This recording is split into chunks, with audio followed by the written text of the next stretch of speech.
नाजरीन अस्सलाम वालेकुम। आप देख रहे हैं कश्मीर न्यूज़ ट्रस्ट। पेश है आज का खबरनामा। पहले आज की अहम खबरों पे एक नज़र। दफ़ा 370 और 35A को बहाल किया जाए।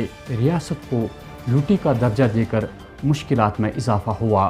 PDP senior leader Ghulam Nabi loan हांजुरा। पापोर में CRPF के मारे गए 2 अहलकारों पर गुलबारी। आखिरी रसूमात के लिए आबाई वतन रवाना। वज़ीर ख़ारजा राजनाथ सिंह कश्मीर के बारे में गलत बयानी करके लोगों को गुमराह कर रहे हैं। कांग्रेस लीडर सैफुद्दीन सोज का बयान। इस खबरनामे के लिए हमारे साथ ताउन किया है खैबर सीमेंट्स ने। पेश है अब खबरों की तफसील। PDP हेडक्वार्टर पर आज गनी नसीम, जो चंद रोज़ पहले इस दुनिया से कूच कर गए, को ज़बरदस्त खराज तहसीन पेश किया गया। गनी नसीम PDP के एक सीनियर लीडर थे। इस मौके पर गुलाम नबी लोन हांजुरा ने दफ़ा 370 और 35A की मांग दोहराई। उन्होंने कहा कि जम्मू कश्मीर को यूटी का दर्जा देने के बाद लोग कई मुश्किलात से दो चार हुए हैं। डेवलपमेंट का कहीं नामो निशान नहीं, यहाँ जानों की ज़मानत नहीं, तो बेरोज़गारों को रोज़गार फराहम करने के लिए क्या ज़मानत हो सकती है।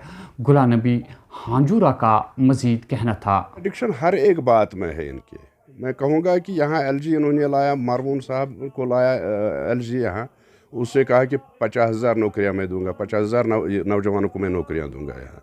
अभी तक तो 2,000-3,000 भी नहीं लगे हैं कभी कहीं। ये सिर्फ वादे करते हैं और उन वादों पर कोई अमल नहीं होता है। यहाँ इन्होंने जम्मू व कश्मीर की इस जो रियासत थी, लद्दाख के साथ जो थी, उन्होंने 2 हिस्सों में बांट दिया, यूनियन टेरिटरी बनाई और यहाँ के लोगों को इतनी मुसीबत में डाल दिया कि न यहाँ कोई डेवलपमेंट हो रहा है, न यहाँ कोई रोज़गार है नौजवानों को। जो आपने बात की शुपियान एनकाउंटर में उन्होंने उस वक्त कहा कि 3 मिलिटेंटों को हमने मारा और ये भी कहा कि हमने असला भी बरामद किया उनसे। और आज ये पता चला कि वो बेचारे मज़दूर थे, राजौरी से मज़दूरी करने के लिए आए थे। कौन सा रोज़गार देंगे ये तो यहाँ तो कोई ज़मानत ही नहीं है, किसी की ज़िंदगी की कोई ज़मानत नहीं है, तो रोज़गार कहाँ से मिलेगा। ठीक है, हमारे सिन्हा साहब जो हैं LG इस वक्त हैं, वो जाते हैं, मैं वेलकम करता हूँ कि इलाके में जाते हैं, लेकिन बैक टू विलेज प्रोग्राम जो इस वक्त चल रहा है वो भी उन्होंने उसको भी मजाक बनाया है। क्योंकि जितने भी पहले 2 फेज़ हुए, 2 फेज़ों में लोग आज भी वाह करते हैं कि भाई कोई काम ही नहीं हुआ। फर्स्ट फेज़ का भी नहीं हुआ, सेकंड फेज़ का भी नहीं हुआ, अब तीसरा फेज़। अब वो मजबूर हो रहे हैं, पंचायत मेंबर और जो सरपंच है वो बाइकाट कर रहे हैं बैक टू विलेज का।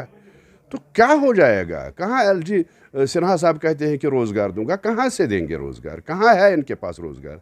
ये सिर्फ दावे करते हैं, लोगों को झूठ बोलते हैं, लोगों को गुमराह करते हैं और कुछ नहीं है, कोई रोज़गार नहीं देंगे। देखिए, मैं आपको एक बात बताऊंगा कि जितनी भी यहाँ पार्टीज़ हैं, चाहे रीजनल पार्टीज़ हैं, चाहे नेशनल पार्टीज़ हैं, सिर्फ BJP को छोड़ के, मुझे लगता है कि सभी ये चाहती है कि यहाँ पे दफ़ा 370 और जो 35A है उसको वापस मिलना चाहिए वो।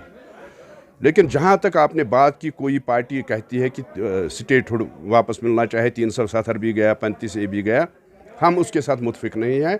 पीपल्स डेमोक्रेटिक पार्टी चाहती है कि जो 370 और 35A उसको वापस किया जाए, 4 अगस्त 2019 की पोजीशन को वापस किया जाए। और उसमें मुझे लगता है कि बाकी जितनी भी पार्टीज़ हैं, चाहे नेशनल कॉन्फ्रेंस है, चाहे पीपल्स कॉन्फ्रेंस है, चाहे कांग्रेस है, वो भी उस बात के साथ मुतफिक हैं। वो भी ये कहते हैं कि ये हमें वापस मिलना चाहिए। स्टेटहुड का कोई मकसद नहीं है। वो तो प्राइम मिनिस्टर ने खुद कहा on the floor of the house, इसलिए होम मिनिस्टर ने on the floor of the house कहा है कि जब हालात यहाँ ठीक हो जाएंगे तो हम स्टेटहुड वापस करेंगे। वो कोई मिन्नत नहीं रखेंगे स्टेटहुड वापस करने से।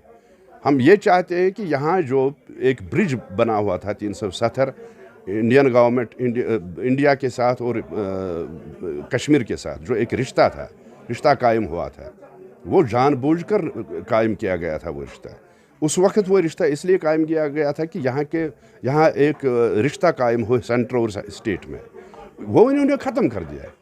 और जब ख़त्म कर दिया तो जम्मू कश्मीर के लोगों को मुसीबत में डाल दिया इन्होंने। बल्कि लद्दाख के लोग भी आज खुश नहीं हैं। वो भी कहते हैं हमें यूनियन टेरिटरी की ज़रूरत नहीं है, वो कुछ और चाहते हैं, कुछ और मांगते हैं। करगिल के लोग कहते हैं कि हमें ज़रूरत ही नहीं है, हमें जम्मू कश्मीर के साथ रखो। तो कहाँ से इन्होंने लोगों के एस्पिरेशंस के ख़िलाफ़ इन्होंने काम किया। यहाँ के लोगों की जो जज्बात थे, एहसासात थे, उनके ऊपर उन्होंने डाका डाल दिया। और PDP का यही मौक़िफ़ है कि 4 अगस्त 2019 की जो पोजीशन थी उसको बहाल किया जाए। कल पांपोर में बंदूक बरदारों के हमले में मारे गए 2 CRPF एहलकारों को ज़बरदस्त खराज अकीदत पेश करते हुए उनकी जसद खाकी पर फ़ौजी एजाज़ात के साथ गुलबारी की गई। इस मौके पर हुमामा बड़गाम में सहाफ़ियों से बात करते हुए विजय कुमार IGP कश्मीर ने कहा कि हाईवे पर हर एक गाड़ी की तलाशी लेना नामुमकिन है। एक तो ट्रैफिक में खलल पैदा होता है और दूसरा आम लोगों के बचाव के लिए बड़ी एहतियात से काम लेना पड़ता है। और इसको बहुत जल्दी हम लोग न्यूट्रलाइज कर लेंगे। क्या आप उस एरिया में सर्च ऑपरेशन अभी कंटिन्यू है, जिस तरह से कल ये सर्च ऑपरेशन तो हरदम चलता रहता है। कल भी हम लोग 2-3 ऑपरेशन लॉन्च किए थे, उसमें कामयाबी नहीं मिली है, लेकिन बहुत जल्दी इसको न्यूट्रलाइज कर लेंगे हम लोग। सर, कहा जा रहा है कि जो जवान थे जो शहीद हुए उनके हथियार भी छीन गए, क्या ये सही खबर है? यही सब नहीं, इसमें कोई सच्चाई नहीं है, कोई वेपन नहीं छीना है। हमारे 2 साथी शहादत को प्राप्त हुए हैं कायरतापूर्ण हमले में, और जल्दी ही जिन्होंने ये किया है इनको न्यूट्रलाइज किया जाएगा और इनकी शहादत को ज़ाया नहीं जाने दिया जाएगा। सर, कहा जा रहा है कि जो मिलिटेंटों ने कल अटैक को अंजाम दिया, उन्होंने चाडोरा में भी इस अटैक को अंजाम दिया, CRPF के एक ASI को शहीद कर दिया, क्या कहेंगे? कल ऑलरेडी मैंने आप लोगों से शेयर किया था, ये वही ग्रुप है और इसके पीछे हम लोग लगे हुए हैं। ये जल्दी इसको हम लोग न्यूट्रलाइज कर लेंगे। सर, कंटिन्यूसली ऐसी टेक्निकल बाइक पे अटैक किए जा रहे हैं, तो इसके लिए क्या प्रकाशन? देखिए, जैसे कि आप जानते हैं कि नेशनल हाईवे हो चाहे लिंक रोड में, उसमें वॉल्यूम ऑफ व्हीकल काफ़ी है, काफ़ी गाड़ियाँ चलती रहती है। उसमें मिलिटेंट्स को बाइक में चलने में ईजी होता है, क्योंकि हम लोग 100% हर एक व्हीकल को चेक नहीं कर सकते, इसे ट्रैफिक जाम हो सकता है। किसी खबर पर इंफॉर्मेशन बेसिस पर व्हीकल को चेकिंग करते हैं हम लोग, तो घबराने की कोई बात नहीं है। सिचुएशन अंडर कंट्रोल है और हम लोग बहुत जल्दी इसको न्यूट्रलाइज कर लेंगे। सर, कुछ रिपोर्ट्स आए थे कि ये कुछ वर्चुअल सिम्स का यूज़ कर रहे हैं, तो सर उस बारे में क्या कहेंगे? वर्चुअल नंबर यूज होता है, सिम नहीं होता है, वर्चुअल नंबर होता है। ये कोई भी अपलोड कर सकता है, ये खरीद सकता है। तो क्या चैलेंजिंग है वो कि? हाँ, चैलेंजिंग रहा, शुरू से रहा। ये पूरे वर्ल्ड में वर्चुअल नंबर चैलेंजिंग होता है, लेकिन उसका भी कार्ट हम लोग टेक्नोलॉजिकल उसका सोल्यूशन निकाल रहे हैं, मिल जाएगा जल्दी। तो सर, आइंदा क्या प्रिकॉशंस लिए जाएंगे, खासकर नेशनल हाईवे की अगर हम इसको भी हम लोग नहीं शेयर करेंगे, ये हम लोग साबिक वजीर और कांग्रेस के सीनियर लीडर सैफुद्दीन सोज ने एक बयान में कहा है कि भारत के वजीर दिफा राजनाथ सिंह कश्मीर के मुतल्लिक सफ़ेद झूठ कहकर लोगों को गुमराह कर रहे हैं। अपने बयान में उन्होंने कहा कि वज़ीर दिफा का यह बयान कि दफ़ा 370 और 35A हटाने के बाद कश्मीर में हालात मामूल पर है, बिल्कुल झूठ है। जब से यहाँ दफ़ा 370 और 35A हटा लिया गया, तब से यहाँ के लोग सख्त नाराज़ और मुश्किलात से दो-चार है। महकमा फ़ायर एंड एमरजेंसी में मुख्तलिफ असामियों के लिए इम्तहानात में शामिल होने वाले नौजवानों ने महकमे पर इल्ज़ाम आयद किया है कि इम्तहानात के नताइज में धांधलियाँ हुई है। उन्होंने इंतज़ामिया और लेफ्टिनेंट गवर्नर से अपील की है कि एक तहकीकाती कमीशन बिठाया जाए जो मामले की तह तक पहुँच कर मुलविस अफराद को बेनकाब करे। हम फायर एंड एमरजेंसी डिपार्टमेंट के एस्पिरेंट्स हैं। हमने एग्ज़ाम 2013 से भर्ती शुरू हुई है, तब से लेकर 7 साल से हम इसमें पिस रहे हैं सर।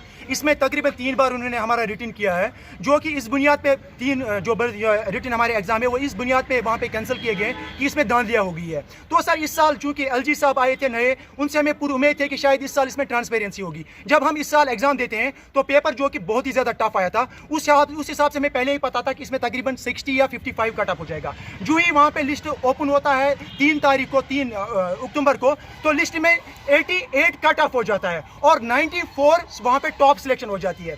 और 94 से 88 तक 6 नंबर का डिफरेंस है और इन 6 नंबर में ये 743 कैंडिडेट्स को सिलेक्ट करते हैं, जिसमें ये बिल्कुल फ्रॉड किया गया है सर हमारे साथ। इसमें जो लड़के सिलेक्ट हुए हैं उनका जो क्वालिफिकेशन है वो 8th और 10th पास। आप खुद बता दीजिए कि ऐसे लड़के 8th और 10th पास जब 894 कर सकता है, तो एक PG लड़का और PhD वाला जो हमारे साथ इस वक्त आउट हुआ इस लिस्ट से, वो क्यों नहीं कर सकते सर? हमारे PhD स्कॉलर वाले, हमारे MSc BEd लड़के, वो बिल्कुल 64 या 70 उनका स्कोर है। मेरा खुद का स्कोर 70 है। मैंने MA पॉलिटिकल साइंस किया है सर। हमारे साथ ये जबरदस्त नाइंसाफी हुई है। और एक बात इसमें मैं ऐड करना चाहता हूं सर, जो कि पेपर था वो 3 दिन पहले ही लीक हुआ था, उसका सबूत हमारे पास है सर। और एक बात, इसमें जो लड़के सिलेक्ट हुए हैं उनके रिलेटिव्स इस डिपार्टमेंट पहले से ही है, किसी का बाप है, किसी का भाई है। आप बताइए मुझे, बड़गाम से एक फैमिली में 4 ब्रदर्स वो सिलेक्ट हुए। क्या यही 4 ब्रदर्स पढ़ने वाले? मुख्तसर सा बताइए अब आपकी डिमांड क्या है? हमारी डिमांड एलजी साहब से, क्योंकि एलजी साहब वो एक ऐसे नेक इंसान है और उनका जो कैरेक्टर है ऑनेस्ट आदमी है। उनसे हमें पूरी ये उम्मीद है कि वो इस मसले में इंटरवेन करेंगे और जो भी इसमें कल्प्रिट है उनको बस सामने लाएंगे। यही उम्मीद है हमें गवर्नर साहब से। नाजरीन, जैसा कि हमने पिछली बार ये खबर दी थी कि श्रीनगर के महजूर नगर इलाके में फुट ब्रिज गिरने से लोगों को तरह तरह की मुश्किलात का सामना है। इस ज़मन में कश्मीर न्यूज़ ट्रस्ट के नुमाइंदे ने जब इलाके के एसएमसी कॉरपोरेटर से बात की तो मोहम्मद सलीम ने कहा, जी मेरा नाम है मोहम्मद सलीम भट्ट, कॉरपोरेटर महजूर नगर वार्ड नंबर 9। हमारे डिप्टी मेयर साहब भी यहाँ पर आए थे, तो मौके पर ही उन्होंने देखा कि यहाँ पर लोगों को क्या मुश्किलात दरपेश आ रही थी, क्योंकि जो हमारा यहाँ पर इस वक्त जो फुट ब्रिज है हमारा, तो वो हमें काफ़ी लगता है आने और जाने में, ख़ासकर स्कूल के बच्चे बुज़ुर्ग इसी रास्ते से जा रहे थे। और ये फुट ब्रिज महजूर नगर और जवानगर को जोड़ता था आपस में, लेकिन बदकिस्मती से जब फ्लड आया तो उस वक्त ये पूरा हो गया था, ख़राब डिसमेंटल हो गया था। तो उस टाइम भी हम लोगों ने कोशिश की थी कि ये हम इसको फिर रेस्टोर करें वहाँ पर, लेकिन फंडिंग की कमी थी। एक तो फ्लड वालों के पास, तो दूसरा मसला ये था कि उस वक्त हमने वहाँ पर एक नया ब्रिज बनाया था गाड़ियों के आमदरफ्त के लिए, लेकिन उस वक्त भी डिपार्टमेंट ने एश्योरेंस दी थी हमें कि हम इसको फिर से तामीर करेंगे। तो हमारे डिप्टी मेयर साहब भी आए थे और मैं भी खुद गया था वहाँ पर, लेकिन 1 महीने से ज़्यादा वक्त भी हो गया। पिछले ये कुछ दिनों पहले मैं खुद गया था और वहाँ पर तो वहाँ पर लोग आ रहे थे, जा रहे थे, स्कूल बच्चे जा रहे थे ट्यूशन के लिए, तो उसी रास्ते से जा रहे थे। तो वहाँ पर मुझे वो खुद वहाँ पर डिसमेंटल करना पड़ा पहले वहाँ पर। तो अब इस वक्त यहाँ पर हमें डिपार्टमेंट ने एश्योरेंस दी और हमारे डिप्टी मेयर साहब ने भी कि कुछ दिनों के बाद इस फुट ब्रिज का काम हो जाएगा। और अब आखिर पर क्रिकेट से जुड़ी हुई ये खबर कि पातशाही बाग श्रीनगर में पातशाही बाग सुपर लीग 2020 के फाइनल मैच में सिटी हंक्स ने बाबा 11 रावलपुरा को आखिरी ओवर में 4 विकेटों से हरा दिया। इस मौके पर तमाशाइयों की एक बहुत बड़ी तादाद स्टेडियम में मौजूद थी। महल्ले के ज़ी इज़्ज़त शहरियों ने आखिर पर खिलाड़ियों में इनामात तकसीम किए। जीतने वाली टीम को एक ट्रॉफ़ी के साथ साथ 1 लाख रुपये नकद और रनर्स अप को 40,000 रुपये और एक ट्रॉफ़ी दी गई। नुमाया स्कोर करने वाले खिलाड़ी उवैस शाह, जिन्होंने 82 रन्स बनाए, को मैच का बेहतरीन खिलाड़ी करार दिया गया।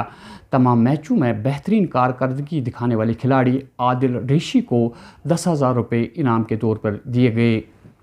इस मौके पर चंद एक सहाफ़ियों को सहाफ़त में नुमाया कारकर्दगी पर एजाज़ात से नवाजा गया। हम आपको ये भी बता दें कि मशहूर मारूफ सहाफ़ी सईद तजमुल ने आखिरी 5 ओवरों में कमेंट्री करते हुए शायकीन को काफ़ी महसूस किया। दे दो 2 विकेट, तजुर्बा काम कर गया, तवील तजुर्बा क्रिकेट का।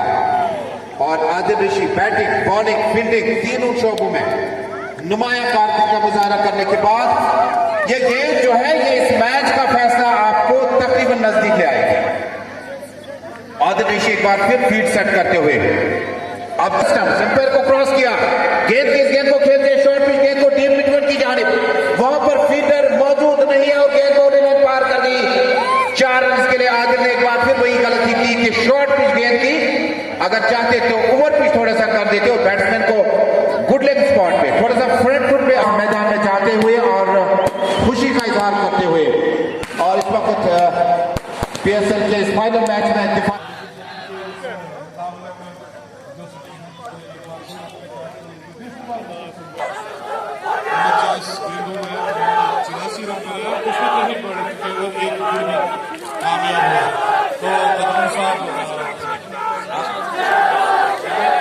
थोड़ी देर बाद आदिल हमारे साथ जुड़ेंगे, स्कोर लेकिन चीफ ऑर्गेनाइजर इमाम साहब और